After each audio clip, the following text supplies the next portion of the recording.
welcome back to our channel, Paradise in Paraguay, where this is our paradise.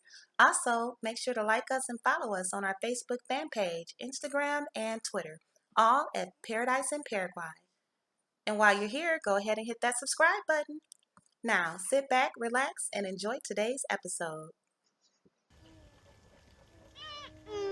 Hey you guys, welcome back to our channel, Paradise in Paraguay. If you want to be a part of our virtual family, all you got to do is hit that subscribe button and turn on the notification bell so you can get notified every time we upload a new video. Now, I know it's been a little while since we recorded our last video, but as you can see, you guys, we got kids, okay? We got children, okay? And they are a handful. So anybody that's out there that got a family, you should understand. And this is not all that we do, okay? This is something that we squeeze in time to do when we have time, okay? But anyways, welcome back to the channel. And so today we're going to be talking about how we chose Paraguay. How did we get here? How did we get here? Thinking of here, right now we are at a resort hotel because yesterday was our 7-year anniversary. Pause, sound effect. But yeah, so we just been here chilling and just having a wonderful time. And so we decided, hey, let's go ahead and record a video, right? Since we got some extra time right now. So if you are a subscriber, or even if you aren't, you probably have already seen our other video where we explained why we decided to leave the United States in general. So this video is just basically a continuation based off of there, just to give you guys some more insight, again, on how we got here in general. So we got why we left the States, and now today we're going to be talking about, okay, after we left the States, how did we choose where the heck we were going? You know, the world is huge. How did we choose this place? How did we choose this continent, this country? There's several countries down here, but we chose Paraguay. So we're going to get into that right now. So help us out. All right, so the first thing we did was we listed like all the countries in the world on pieces of paper, cut them up, and put them in a hat. Yep. And we had Elijah pull out 5, and then between those 5, we did elimination coin flips, and we ended up with Paraguay. Joke. No, we're no, totally no, we we're didn't totally do that kidding. at all. No, actually, it took literally months of research, but to give you an idea of our thought process, let me just go down through the process. First of all, when you're choosing to leave your home country, you literally have the entire world to choose from. So, Right. looking Depending on your resources. yeah, depending on your resources, we literally could not choose any country out of all of them to move to. So we had to find what would work for us. And all of them we didn't want to. Right. Some places got some really terrible things going on, but yeah, go ahead. So basically, a lot of the reasons why we wanted to leave the United States had to do with a lot of the problems that are going on in developed countries in general. So, in general, we didn't want to move to a developed country, and there's a lot of, when you look at the world and the globe and whatnot, a lot of the issues have to deal with where most of the world powers are, where most of the population is. Right, which is why we didn't want to move to another developed country. Right. In case you didn't catch that. Right. So we looked at, okay, No more well, developed let's go from the northern hemisphere to the southern hemisphere because the vast Okay, the majority baby was getting a little restless, so we had to put her in her stroller. She's chilling now. Yeah. But yeah, so like you were saying, all of the world powers are in the northern hemisphere. Yeah, essentially, we moved to the southern hemisphere because the vast majority of the world's population, the vast majority of the world powers, and thus global conflict and wars and pollution and whatnot, things that affect large amounts of people on a global scale, are pretty much isolated to the northern hemisphere. So we decided to separate ourselves from that distance-wise by moving to the southern hemisphere. So that took a lot of the countries we could move to. It took that list down a lot. Right. Additionally, And the other thing, though, we weren't looking for another U.S. right. Additionally, we wanted to move to a developing country versus a developed country because a lot of the problems that are going on in the United States are also mirrored in other developed countries. So we wanted to move to a developing country where we could have a more a traditional and slower pace of life, and also have a lot more opportunities to grow with the country as well, and give our children the opportunities to grow with that country as well. Um, so That was like step one. yeah, that was step one. So Like, essentially, what part of the world do we want to be in? so we pretty much figured out kind of a region, southern Yeah. hemisphere. And then when you look at the southern hemisphere, you don't really have a lot of different places to choose from. You have South America, you have parts of Africa, you have Australia, and you know what, the South Pole. No one's moving there, so that's not even part of the equation. So Australia is a developed country, and a lot of the issues that are going on in the United States are going on in Australia. So that wasn't part of that wasn't up for that wasn't what we considered. Africa, there's a lot of countries in Africa, and there's a lot of different languages and a lot of different tribes and a lot of uncertainty and unfamiliarity to us. So that wasn't really something we considered either. We didn't So want too much of a culture shock. right. Not too much. And so we is homed so in weird. we homed in on South America. Now South America was somewhat familiar to us, not directly but indirectly, because a lot of of our our previous travels, like we mentioned in the other video. right, a lot of our vacationing, We we went to countries where Spanish is spoken predominantly, and predominantly Spanish is spoken in South America. and the society is similar to here. Yes. Those societies were similar to here. Real cool, laid back, friendly people. What we call tranquilo down here. Tranquilo, yeah. Right. So that familiarity helped us to settle in on the idea of choosing South America. Right. And so in South America, there are 12 different countries. So we had to do a bit of research, but we could X a few off pretty much immediately. We could X off Venezuela, we could X off Brazil, we could X off Argentina. Say why. And because mostly with those three countries in particular, they're having very bad economic Really issues of varying levels. Venezuela being the worst, Argentina and Brazil being the most developed and industrialized countries down here. They're having issues. Yeah, like Argentina is like how we described it before. It's like a South American United States, right. if you will. So And they're having some Cross really, that really out. bad economic problems, as well as Brazil. And so, a lot of inflation. yeah, a lot of Going inflation, a on. lot of hyperinflation. So it left us a rather shorter list of countries to do research on. So, let's see. Yeah. So with that being in mind, we were like, okay, we're not going there. With the few that was left, that were left, we started thinking about what helped us to narrow down to Paraguay, though. We were thinking about geographical safety. Right. That So- helped us to pick Paraguay because it's landlocked. We didn't want to be we didn't want to be near the ocean. We love the ocean, but we didn't want to live near it. Right, We didn't wanna because be on and basically ocean level rise. We're Ocean moving level our rise. entire family, and this is a decision that's supposed to influence our lives and our next generations of our family's lives. And we're talking about the course of decades. Okay, we had to come inside. The kids were getting restless, so we made our way back inside our room. Okay, so continuing on again, we were talking about natural disasters. Yeah. So, Yeah, so we were discussing how we were eliminating countries from our list of now 9 in South America. And we were looking at ocean level rise as a major potential factor because we uprooted our family to move somewhere else, so we don't want to have to do that in a few decades with climate change and whatnot. Right. So that pretty much eliminated most countries in South America, or at least put an X or against them, because actually, out of all the countries in South America, there's only 2 that have no coastline. But of course, you could always live inland from the coast in a particular country. But let's take Brazil, for example. Brazil was already X'd off, but that takes up most of the coastline on the on that Atlantic. side, yeah. And so, but we already X'd Brazil off. So we moved to the other side of the country, other side of the continent. On the Pacific side, you've got Chile. But Chile is a very, very narrow strip of land, very long and narrow, but there's a lot of volcanoes in Chile.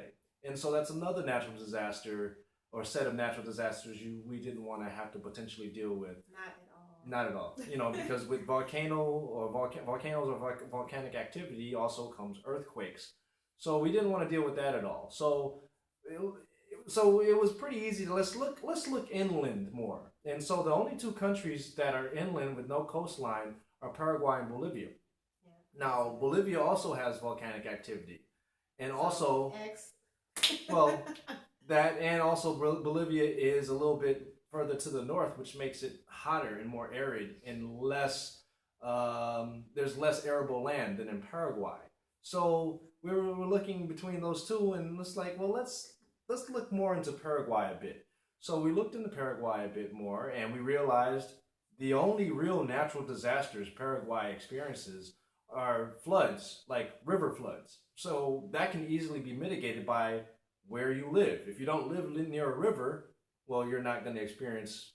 It would be very, very difficult to experience flooding from a river you don't live near. If you live, or at least it won't be as bad. right, and then if you live in a higher elevation area, well, then that's it's an even easier way to help mitigate any type of flooding or whatnot. So Paraguay really is generally natural disaster free. The main For the things most part. the main things we have to deal with are thunderstorms. Yeah, bad thunderstorms. Thunderstorms, which you get those everywhere. Everywhere. Right. Yeah, no place is perfect, but this compared to all the other places that's here on that, as far as this topic alone, this place definitely, we were like, okay, 2 thumbs up. Very stable in regards to In natural this disasters. No volcanic activity here, at least no time in our recorded history from the research that I can do. So we didn't have to worry about too much about volcanoes or earthquakes or just massive flooding or anything like that. So then, as I also mentioned, agriculture. Paraguay is a very, very, very agricultural society. A large portion of the GDP, I think around 1/3, is based off of agriculture. And as I mentioned earlier, we were trying to find a place where we could live a more traditional, tranquilo lifestyle. When you have a country that's relies so heavily on agriculture, that makes things relatively stable because people always need to eat, and people always need to eat fruits, vegetables, meats. And Paraguay is a very, very fertile country with a lot of arable land, and because the country, a large portion of the country's economy runs on that, it's pretty well established on how to live that way here.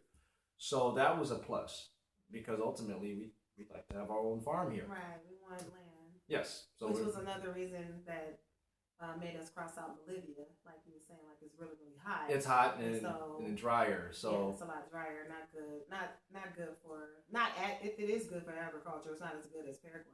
Right, exactly. Paraguay also has a lot of fresh water that runs through it. There's big rivers that run through Paraguay, and there's a lot of aquifers underground with a lot of fresh water. As a matter of fact, one of the largest freshwater aquifers in the world partially lies under Paraguay, and it's known as the Guarani Aquifer. So a lot of access to fresh water, even though it's landlocked. So that's also important because if you have some drought, in regards to not a lot of rain, you still have to have access to fresh water. So with a combination of having a lot of fertile arable land and access to fresh water, whether it's from a river or from rain or from the ground, it made it a very, very good decision in regards to someone who wants to move somewhere where they want to get into an agricultural lifestyle.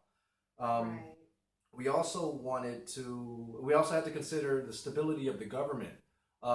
Paraguay had been under a dictatorship up until around 1989, but since then it's been under a democracy.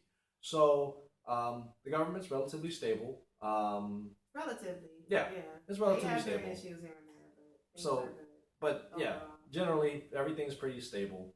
So we don't really have to worry about too much in regards to instability or political instability. Let's see. We wanted to move to a place. We wanted to move to a place that was relatively friendly to foreigners, especially American foreigners. Right. And especially American. Right. And Paraguay actually really likes the United States a lot. We actually have down here we don't have states. We have what are called departments, which would equal it would be the equivalent of what we have in the states. Yeah. We have a department that's named after President Hayes. Paraguay really loves the United States. They the, have a good relationship. in the history of Paraguay, President Hayes did help out with one of the wars. I can't recall which one, and that's why there's a department named after him. Additionally, we get all the movies and music and stuff down here that comes from the United States, and Paraguay really kind of idolizes the United States. People name their businesses after U.S. cities and U.S. states, and everywhere when you're in the city, you'll see signs to learn English and stuff like that. So Paraguay really likes the United States. So which in turn, that means they like Americans. yeah, which is one of the reasons, or maybe it's the main reason why they are so friendly and accepting toward Americans in general. Yeah. So unless you do some crazy stuff, then that's on you. But in general, starting out, you're looked at as good people. Yep. Now, as far as other people from other countries, we don't know, so because we're not from those countries, so we're not exactly sure how other nationalities might be looked at. We can just speak from our point of view. But as far as Americans, no problems so far. Right. Also, we wanted to move to a place where the residency requirements were not too burdensome. Yes. When we looked into the residency requirements for Paraguay, some places are ridiculous. Paraguay is relatively easy to get residency as long as you don't have like a criminal rap sheet or anything like that. Part of moving here, we had to get an FBI background check, and since we are upstanding citizens from the United States with no criminal background or history, that was easy. That was easy for us. Additionally, they don't have any ongoing income requirements, whereas many states or many countries you have to have a certain amount of income coming in per month. And since we were quitting our jobs and selling everything to move here, we were cutting off our U.S. sources of income, or at least the vast majority of our U.S. sources of income. So Paraguay doesn't have that type of requirement. They do require you to either have a job or have $5,000 to deposit in their national bank, which they do give back to you after you go through the residency process. So it's relatively accessible to people who are considering moving to another country compared to other countries where you might have to have a few $100,000 to invest into a foreign company or something like that. Right. That wasn't something that was going to work for us, but Paraguay's residency requirements did work for us. On top of that, we wanted to move to a place that would give us a very good balance for work and work-life balance. Paraguay in general, the vast majority of people here, because the cost of living is low, even though the wages are low, people have time. They have time for their lives. They have time to spend with family. A lot of people, for lunch during the day, they might leave from their job and go to their family's home or their parents' home and have lunch together. So there's a very good balance, a work-life balance here. Yeah. And we wanted the society and live in a society and be able to experience the same type of thing. And Paraguay does provide that. So that is also a good thing.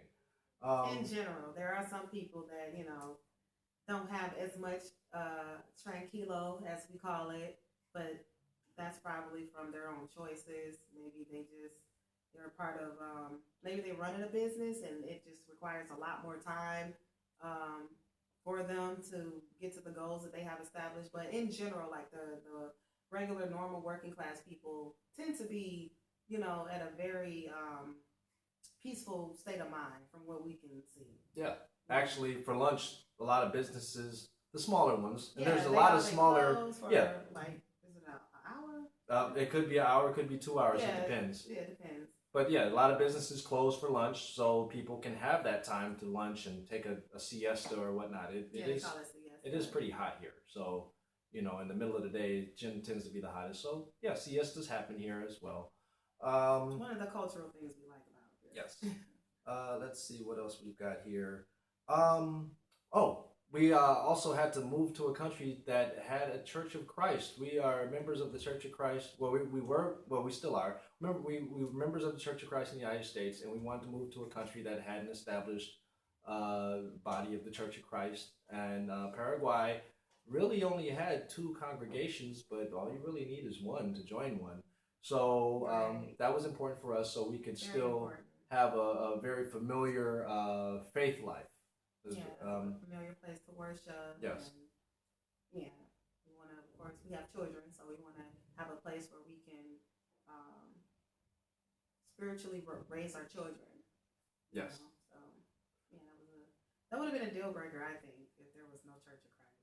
Right. So that was really important. On top of that, we needed to move to a place where homeschooling is legal. Yeah. There are a lot of Americans are moving to other countries, and homeschooling is not always legal. For example, Costa Rica. That's a hot spot for a lot of American expats, but homeschooling is not legal there. So some Americans have been getting in trouble and not being able to keep their permanent residency because they decided to still try and do it. And when the authorities caught up with them, it didn't work out well for them. Paraguay. That was recent, wasn't it? I think you read about a story where that happened pretty recently. Yeah, I can't remember the year, but it's still illegal there. But here, even though it's not very common at all, it's not common. Most people don't homeschool, but it is legally recognized, and so it does allow us that flexibility to homeschool our children. We were already planning to homeschool our children in the United States, and we really haven't changed our minds in regards to that just because we moved to another country. So we're going to be doing that as well, and we don't have to worry about any legal ramifications for making that decision, right? So after we pretty much found out all these things, we decided, hey, well, we need to go visit. So gotta visit. so we did some research and found a place for us to stay, and we went to we booked a stay for about a week at the Yacht and Golf Club. And the Yacht and Golf Club sounds very fancy, and it is a fancy place. But when one of the fanciest places, when they have Holiday Inn pricing for your stay, it really kind of makes you feel like, oh wow, this is pretty awesome.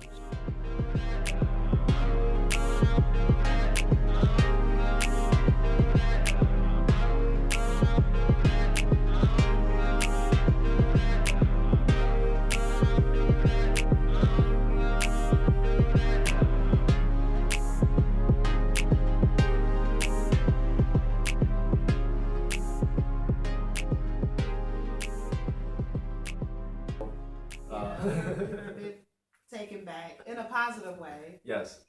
Because that's considered like a 5-star hotel, but for, again, like for 2 or 3-star hotel pricing. Yes, yes. As far as compared to the United States. Right. You know, we got people watching us, not from the U.S. too. So I'm just trying to keep things in perspective.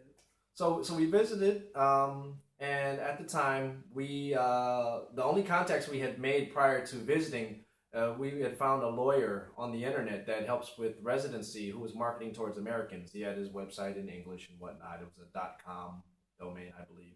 At the time. At the time. No name. And so we hooked up with him, and he had another lawyer he worked with, and they helped us just discover the country a bit while we were visiting. And so we were driven around through the countryside because we indicated we wanted to buy land. And we were driven around through the city and whatnot, and just to get a feel for the place. Yeah, so they basically. A week is not long enough to, you know, fully know everything about a country that you're considering moving to. We know that, but we have to give it some time, you know. Right. This was a week of visiting after literally months of research. So we researched for months. We visited for about a week. We were treated very, very well at the Yacht and Golf Club and by a team of 2 lawyers who, by the way, didn't pressure us or hound us for payment and stuff like that. There was we didn't have to pay any type of retainer or anything like that. Cool, and honestly, by the time we left, we still hadn't paid them. They hadn't even asked to be paid. We were back in the United States, and I had to email them, hey, how much do we owe you? And can you give me all your information so I can Western Union it to you? And in the end, it was less than $300 for us to be chauffeured around for miles and miles and miles, Now working you know. with 2 lawyers. Now you know, if you are an American watching, if you do any type of business with a lawyer, your retainer alone before they even do any work for you is going to be more than $300. Our total service, I can't even talk. The entire service that they provided for us was it even 300? I think it was a little less than $300. It was a little less than $300. In dollars. Yeah, so, you might get an hour's worth of work out of a U.S. lawyer for $300. Maybe. And they ain't doing nothing. So, excuse me. So that was something that just blew us away, you know. Mm-hmm. But why was it like that? It was like I guess because they have their honor system is still intact here. Yeah, the honor system. Now, of course, if they get burned a few times by people, that will probably change. But right. You know, apparently that hasn't happened yet, and I hope that it does not. And we're upsetting people, so we weren't looking to burn anybody. We made sure we, you know, paid them and everything. But it was just the fact that things were so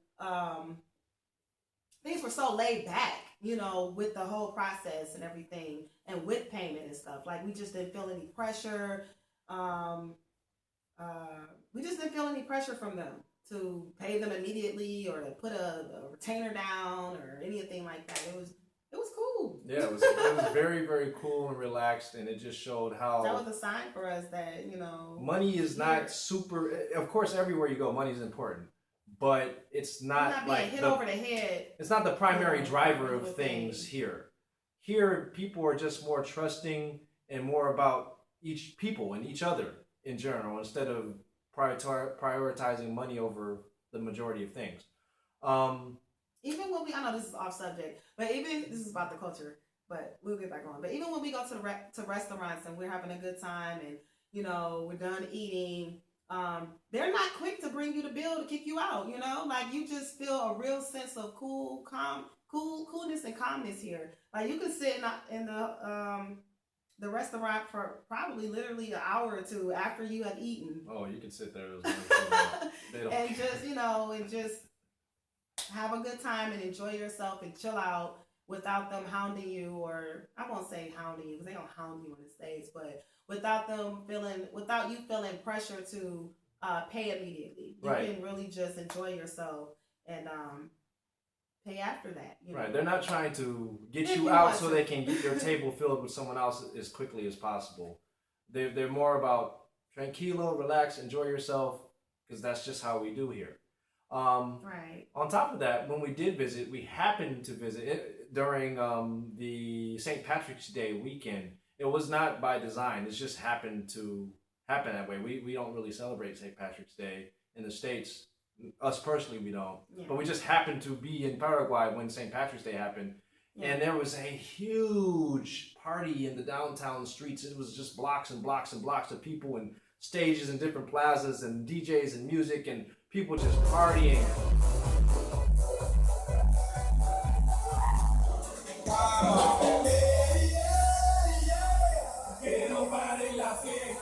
Don't stop the party.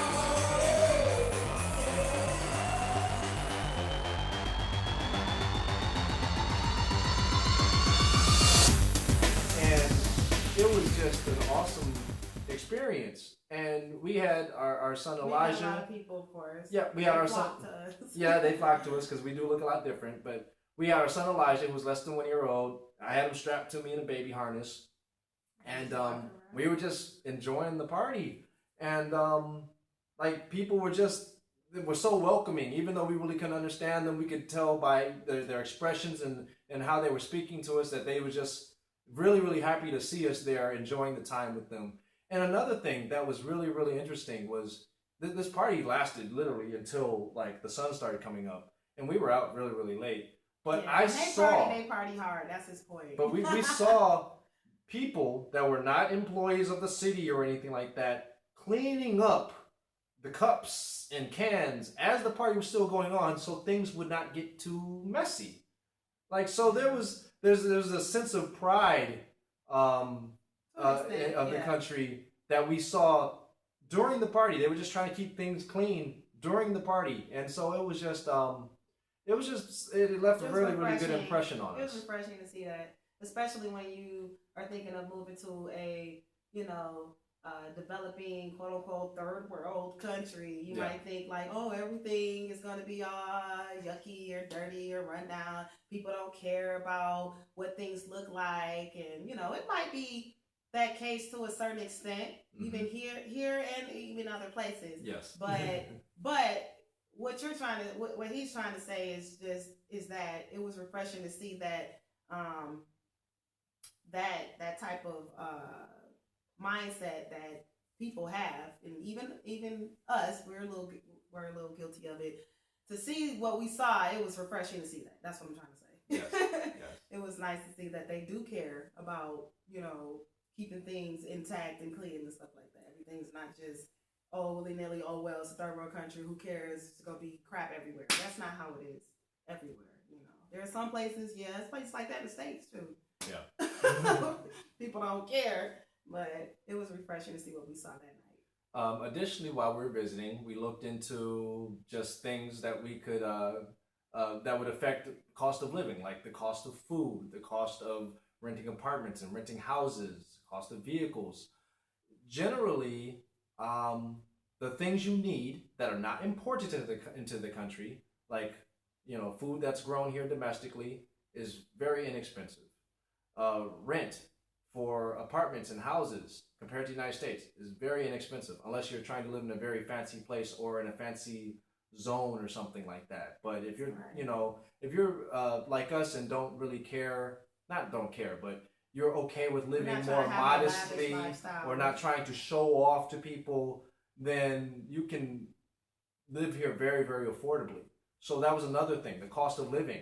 And that's a major reason why the work-life balance is so good here, because paying for the things you need to live is not overly burdensome. Whereas in the United States, most normal people have to hustle just to keep the roof over your head. Which is a necessity. Right. And that's sad. Right. Necessity shouldn't be that hard to attain or maintain. And keep. Right. So that was another thing. When we visited, we felt the warmth.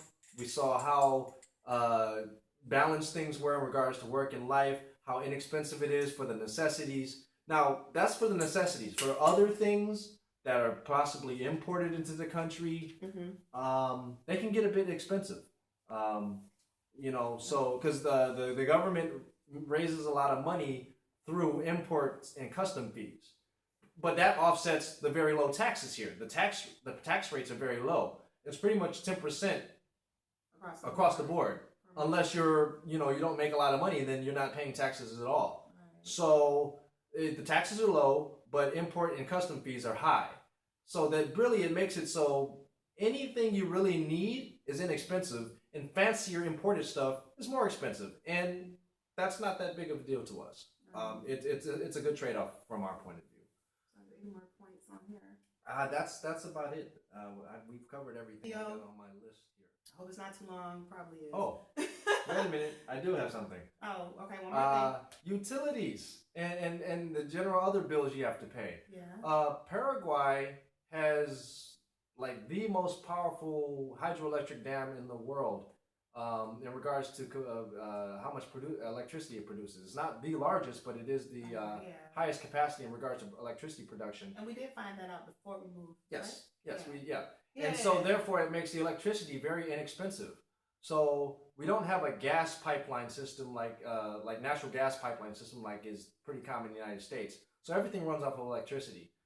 Your heat, when you do need heat in the winter, when it gets a little cool, like 40, 50 degrees, everything is space heaters and stuff like that. But the electricity bills are really low compared to the United States. Right. So that makes your cost of living lower. Also, cell phone bills, internet bills, cable bills, a lot lower than the United States. We're talking about, maybe less than half. Yeah, less than half. Less than half of whatever your normal provider charges you. Think about, slicing that not in half, but less than half. Well, we're talking about cable and internet packages starting around $20 to $40 a month versus $100-something. So when we were in the States, our stuff was over $100 a month. yeah, The so cable package we had. so yeah, Yeah. so that's another thing. Ongoing bills and food and stuff like that. Everything you need, things you need to consider for your monthly budget or whatnot. A lot lower, a lot lower. Oh, also, But you're talking about cost of living. We're talking about what we chose here. Oh, the weather. We didn't talk about the weather. Yes. Yeah, when we did our research, of course, that was part of the equation in deciding where to go, because we didn't want to go nowhere that's really cold or I can't say really hot because it is really hot here. We didn't want to go nowhere where it's really cold, okay? But we want to go somewhere where the weather's pleasant and relatively stable. It is hot here, though. It gets hot here in the summer. It can get to around 105, 110 degrees Fahrenheit. Summertime. But in the wintertime, it can get as low as about 40 something at night. But during the day, it's still pleasant. You'll see 70s, 80s, it's about 70 and then even into the 90s during the winter. Fahrenheit. So for people who want to get into an agricultural lifestyle, that just provides a lot of growing season. Yeah, a lot of times throughout the entire year to still grow lots of different things. Yes. Yeah, but not just we don't want to just talk about summer and winter, but spring and fall. Yeah. Still hot. Well, right now it's fall here, and you saw we're dressed pretty. We're not. You're dressed for as if it's cold, but no, it's still warm. It's nice. From earlier in our video, you saw we were outside, and it was very pleasant. About 80. It was 78. Yep. It's so fall and spring are very nice. There's a rainy season. So essentially, there's about in regards to precipitation, there's about 40 inches, give or take, of rain per year, which is approximately double of what we're used to in Michigan, which is give or take about 20 inches a year, but that's spread between rain and snow. Mm-hmm. But that 40 inches of rain per year here makes things just grow so much. Again, for anybody who's trying to come here for agricultural reasons, which is our end goal, to have a small farm, that's a great thing because everything's about growth. Yes, absolutely, absolutely. The more water the plants get, the bigger and faster they grow, and things grow here very fast. Yes. So, we love the mangoes here too. Yes. I didn't talk about that. Oh yeah, all the fruit and stuff. We got a it's pronounced mango. We have a mango tree in front of our house. I just want to throw that in there because I just thank God for that tree. We also have an orange tree as well, and a guava tree. Yes, so. Yeah, so those are the three trees we have in addition to a giant palm tree in front of our house. But in the city we live in, we're still doing city life right now. We're gonna move to the countryside really soon, Lord willing. Yes, and we plan to have a lot of different fruit trees. But the weather is great for what we wanted to do with moving to another country, focusing on agriculture. It's great. It's just pleasant all the time. Coming from Michigan, where it gets really, really cold, and especially with these polar vortexes and Arctic blast things going on in the U.S., it's very, very, very stable. Right. It can be a little bit hot, so we got to rely on air conditioning. But because the electricity bills are relatively low, it's not that big a deal. So I think we've pretty much hit everything, right? Pretty much. We don't want to touch on. I guess we'll save the cost of, or what we know anyways, as far as how much land costs, because everybody wants to know that. Yeah, everybody wants to know how much does this land cost? How much is that? Yeah, we'll get into that in another video. On that a little now, or no, we'll get into that in another video. Let's just go ahead and. Okay, but just so you know, we don't know that much about it. We don't have our land yet, so that's one of the reasons why we haven't done a video on that stuff yet. I know a lot of people are like, how much is land? How much is this much? How much for this many trees? And there's a lot of different variables that play a part into the cost. So it's you just can't. That's like if we that. asked you the country you from, how much is land in general? There's too many things. You can't just tell me how much land is. It depends on what I want, how big it is, where it's located, what the amenities are, this and that, blah blah blah. There's so many things. So there is no land price in Paraguay. One answer fits all. It varies a lot. And even to find the answer, we would have to go and do a lot of footwork because there's not a lot of online resources to get that type of information, which is one of the reasons we haven't even got our own yet. We have to go and find the time to go out to the countryside because things aren't just out there like that. Paraguay is, a developing country, and that means in the internet sense as well. And a lot of people don't have their stuff listed online, so you have to go out, do the footwork, ask questions, talk to people. Yeah, so yeah, you might want do your own research to figure those things out. Okay, Yes. but we will talk about. We're still in a future video. We're still going to go into what we do know about that topic, but we don't know everything. So please don't think that we do, because we don't. We can't just go answering your questions like that. And I think concerning land. And I think in regards to our next video, I think we're gonna get into what steps we actually had to go through to actually physically move from the United States to Paraguay. We already had made up. Yeah, that'll be our next video. Yeah, we already made up on our mind. This is what we want to do. So the first step, which is the hardest step, is the mental step. Yes. But then after that, the physical stuff, the logistics, there were a lot of things to do. So we'll get into that. Some things were a headache. Some things were not so much a headache. But yeah, we're going to go through that process to let you guys know how that happened and, the details and ins and outs of that. Yep.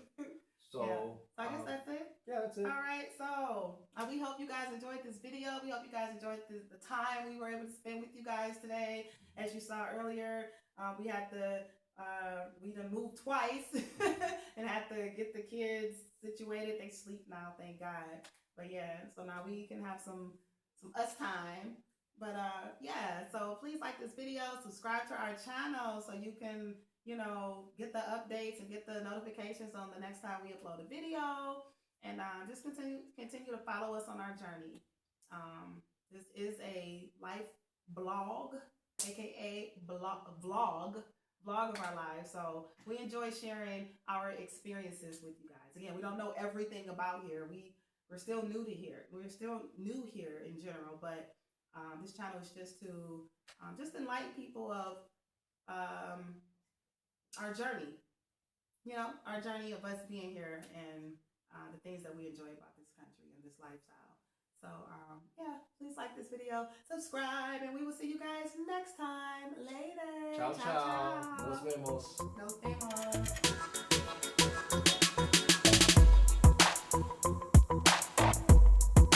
vemos.